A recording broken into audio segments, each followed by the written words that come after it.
Hey, what's up guys? What's up YouTube? Welcome back to my channel. Welcome if this is your first time watching my videos. My name is Matt Samolsky. I'm Matt the Car Guy. On this channel I do car reviews, and I just spotted this Mustang in the wild. Kidding. It's a rental. I got this one as a rental. It's a 2021. I believe it's a late 2020 production, so I believe it's 2021 Mustang Premium. This is just the base version, and I couldn't miss this opportunity to tell you a little bit about it. So today we're going to take it on the tour of this vehicle. We're going to check out the exterior, interior. We're going to see what kind of engine hides underneath that hood, and finally we're going to take it for a spin. So if you're ready, let's go.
I gotta tell you, I really like the design of this year's Mustang. It's probably more than any of the other current era Mustangs that I've seen before.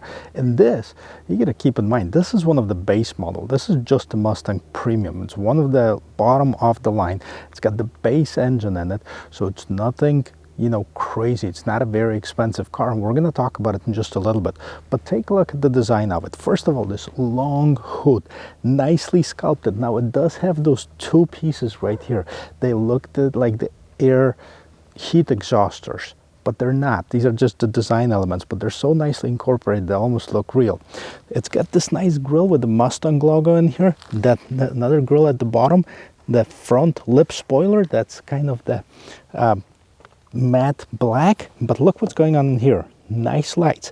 There's like 3 racing stripes inside those lights. Those are the LED stripes. Regular lights, turn signals right to the bottom here. Now they have air intakes and actual air intakes right to the bottom, and look how this part looks. It's nice, it's masculine, it's aggressive. I really dig the design. There's a lot of stuff that I don't like about it, and we're gonna get to it in just a minute. Right, so the front was really cool. The side is really what catches your attention. It does have the characteristic of a typical sports car, but it also does have this flow. If you look at this, it goes up, then goes down, then it kind of raises up again at the back. So that's for the maximum air efficiency, maximum coefficient drag, for better aerodynamics, to make this car faster. And also look cooler too. You know, look at those lines right here. The 2 top lines, they go all across the vehicle. There's one at the bottom. Again, there's this indentation to kind of let the air smooth go around this vehicle. At the bottom, you have this spoiler, the bottom lip spoiler kind of on the side skirt, and you know, the wheels. Well, let's talk about the wheels, because these are the basic wheels. These are 18-inch wheels, and you know, I wish they were a little bit bigger. There's other options available. Again, this is a rental vehicle, so there's nothing crazy about it. Mirrors, you know, that look cool. Okay, they're small. And I gotta tell you, this is a problem. They're really small. They're almost too small to be usable. We'll talk to you about it when we drive it. All right, so in the back here, again, it's nicely sloped. It's got this decklid spoiler right in the back to allow that air to kind of whoosh through it. Now, the LED lights, I particularly like, if you've ever seen a Mustang in front of you and you've seen them turn the turn signals on, you'll see how sequentially they light up. So they kind of go from the inside to the outside, so you know that that's the way they're turning. Big Mustang logo. You won't see a Ford logo anywhere on the exterior of this vehicle. It's only a Mustang. That's how they brand it, right? So, and here you have a little bit of that matte black, and it has this light right here. Now, this is not only a reverse light, but kind of to remind you of the Formula One or race cars where they have an additional brake light when there is a emergency on the track. You know, they light up so cars behind them know that they need to slow down. There's also an LED brake light right on top of here, and then the shark fin antenna that's right on top. Now, it does have the 2 exhausts for the 4-cylinder engine. Now, let's talk about the engines, because I don't want to open it because it's dirty. It's a rental, but it does have the 2.3 Ecotec engine, and there's several different engine options available on that. So if you don't mind, I'll take my helper out and see what's available on the Mustang. Right, so available engine, 2.3 liter turbocharged 4-cylinder with 310 horsepower, which is this one right here, 350 pound-feet of torque. That's the EcoBoost engine, that's the base one.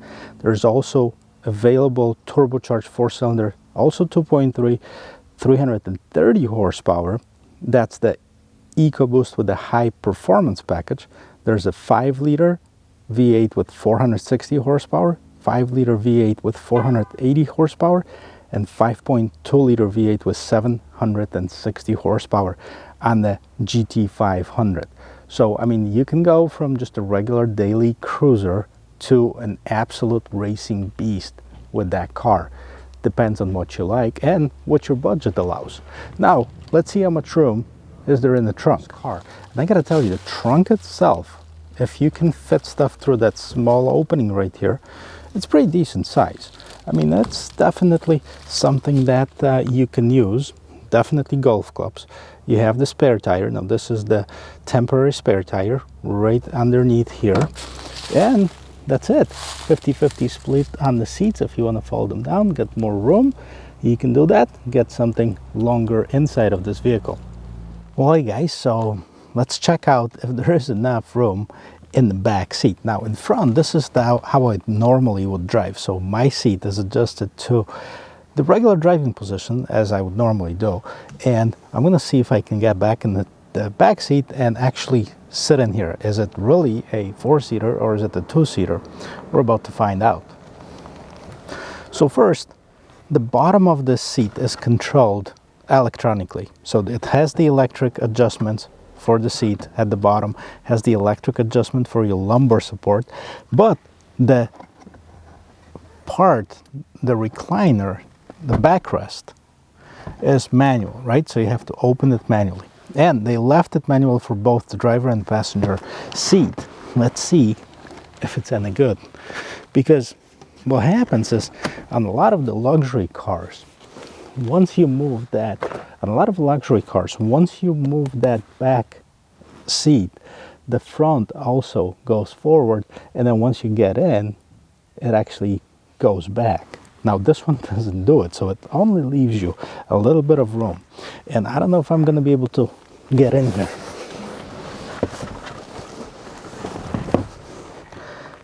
Okay, I got in here, but there's no way I can squeeze my legs in here. So I'll give it a big thumbs down as far as the roominess in the back. So it is truly a 2-seater, or 2 adults and 2 kids maybe, if you're lucky. Yeah, so a couple things to check out. First of all, we're going to see how that door sounds closing. It's not bad. It's okay. Okay? And take a look at those mirrors. Look how small they are. They also have the split view, which is supposed to help you with the view. I find it even more obstructive than if it didn't have it. Interior itself, start with the door. Okay, so you have nice leather stitching. You have those stripes in here. They're kind of threaded in here. This is not real leather. This is more like a leatherette, but it's all around it. It has this aluminum trim around here. You have your regular window controls. You have your door lock and unlock. You have 2 speakers. They're non-branded on this particular model, so they actually are Ford stereo. Mustang logo right on the door seal, and also this lights up. You can't see it right now. I'll see if I can get a better shot of it at night. Also, it has the puddle light that actually illuminates Mustang on the ground once you open the door. Okay, let's check out this interior. So like they say, it's easy on the eye. Okay, it's very easy on the eye. It's very nice. It's very sporty. Okay, let's check out and see the details of it. Okay, so let's take a closer look at the interior of this Mustang. And multifunction steering wheel. It has the Mustang logo right in the middle. It has a lot of buttons, kind of like on an airplane basically. This is a base model. I know the higher end trims have the digital display. This one has a regular 2 analog displays with a screen in the middle. And we're going to check out, you have light controls over here on the steering wheel itself. Let's see what we have here. This is for your radio volume, tune. You can go to different stations. This is for your cruise control. You can set it, you can cancel it, all that stuff. This controls a bunch of stuff in that middle screen right here, and this is for your phone. Okay, steering wheel itself, while it looks good, I would expect a little bit smaller maybe for a sport vehicle, maybe flat bottom, definitely a little bit of a support for your hands right here, like a lot of the sports car have. Plus, kind of feels cheap, it feels plasticky. I gotta tell, here's my theory only as far as the design. The designer is a genius. They made such a tremendous job designing the exterior and the interior of this car. And they took the design to the Mustang big bosses, the Ford big bosses, and they say, hey boss, I made this design, what do you think? He's like, how much is it going to be to make? Well, it's gonna be this much and this. Find me the cheapest material and make it. And this is exactly what it feels like. Now, the engine is on, the typical Ford chime on it. Mustang shows up right in the screen in the middle here, okay? But before we get to that screen, let's see what we have in here, okay? Now you have the tachometer on the left-hand side, and it actually says revolutions per minute, not RPM, but the fully spelled out that revolutions per minute. That middle screen right here. Here you have the digital speedometer. You have miles per hour, kilometers per hour. You can switch that if you'd like to. You can also have distance to empty, gauge details, so interior, inlet air temperature, oil pressure, blah blah blah, trans oil temperature, all that stuff. So you have your main vehicle statistics basically. Now you have gauge mode. You can set up different ones, driver assist, settings, track apps, accelerometer, okay, brake performance. Okay, this is pretty interesting. So you have that like on the regular race car. There's a lot of stuff going on in here. Okay, so that's our middle screen. Right hand side, speedometer and the fuel gauge. That's it. Okay, look at the whole design of it. I like it. I just wish it wasn't as cheaply made. It feels cheap, it really does. I hope that they're gonna come up with a better, fabrics for it. The same thing with here. Even look at the combination right here between the cheap plastic right on the side here and this vinyl material that imitates leather. I get it, it's not an expensive vehicle, but should put a little bit more detail into quality in here, my opinion on it. Okay, so the main screen, this is your home screen. Okay, you have your audio, climate, phone, apps, and settings. So audio, you have your AM, FM, basically. Here's your climate settings. You have dual zone in front. You can control it through here. You can also control it at the bottom. Phone, if you connect your vehicle phone, it says my phone is connected. Galaxy S20. Different apps, you can put your different apps in it.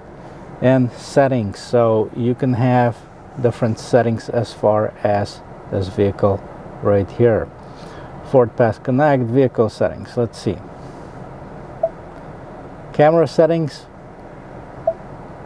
enhanced parking, rear view camera delay. Okay, so we have the enhanced parking view, which is great. And that's all in vehicle settings in here.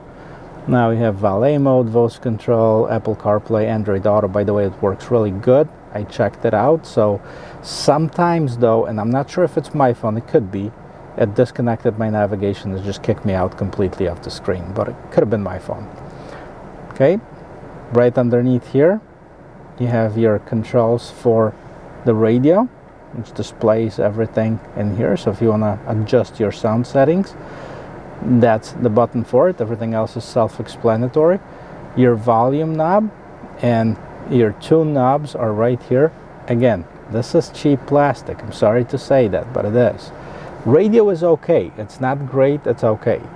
Here are the controls for the climate control at the bottom. Okay, so you have heated and ventilated seats. You have temperature controls. This is where you get your temperature up and down.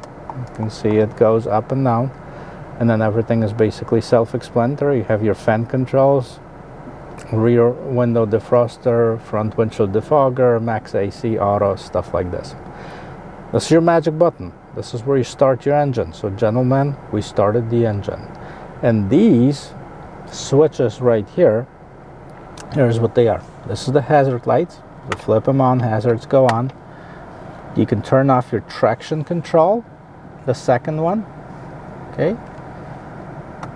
The third one, you have the different steering wheel feel. You can have a normal, sport, and comfort.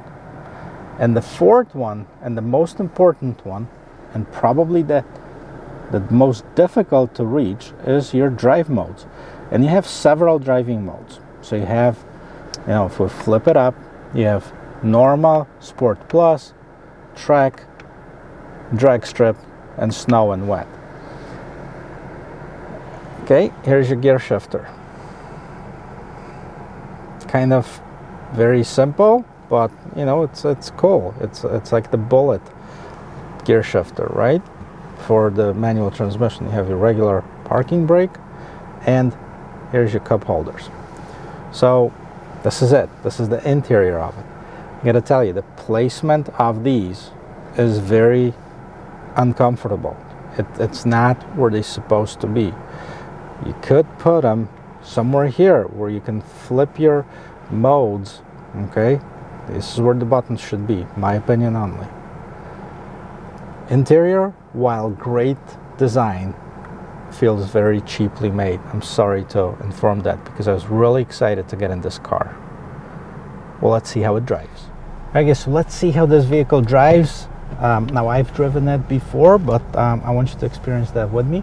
First of all, what we're gonna do is we're gonna flip it around. We're gonna turn it around 360 degrees and see how tight or not tight the turning radius is. So I have the painted parking spots, and we have 1, 2, 3, and 4. Very nice. Okay, it goes a little bit over. It's kind of a stiff feel. I don't mind it because it is a sports car. Now, second thing we're gonna check out is the reverse camera. So let's put it in reverse. It's a full screen camera. No obstructions. Quality of the camera is okay.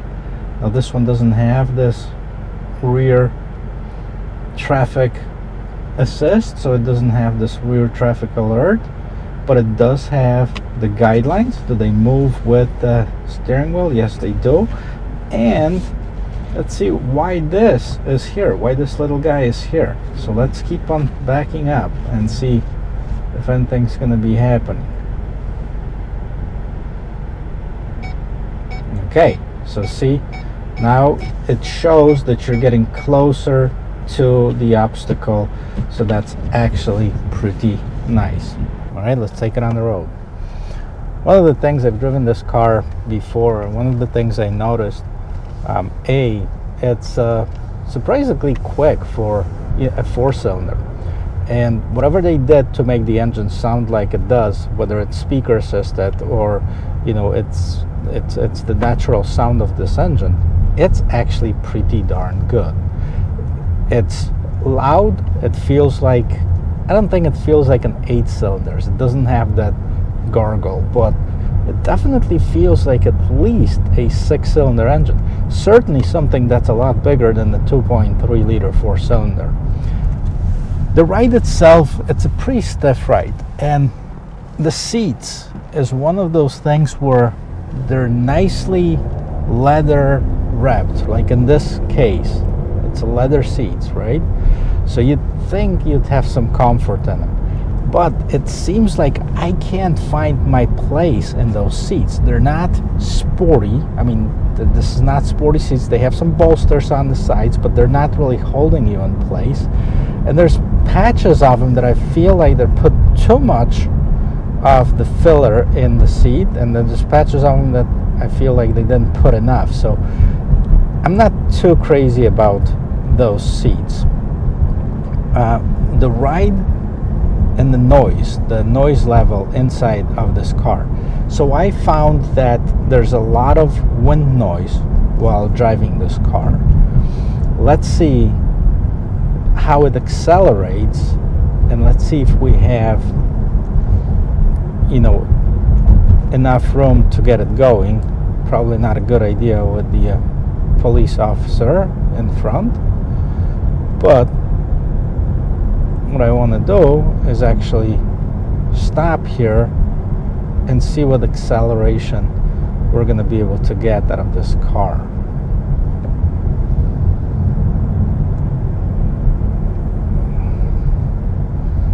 So we're going to stop. There's nobody behind us. I'm going to hit it right now.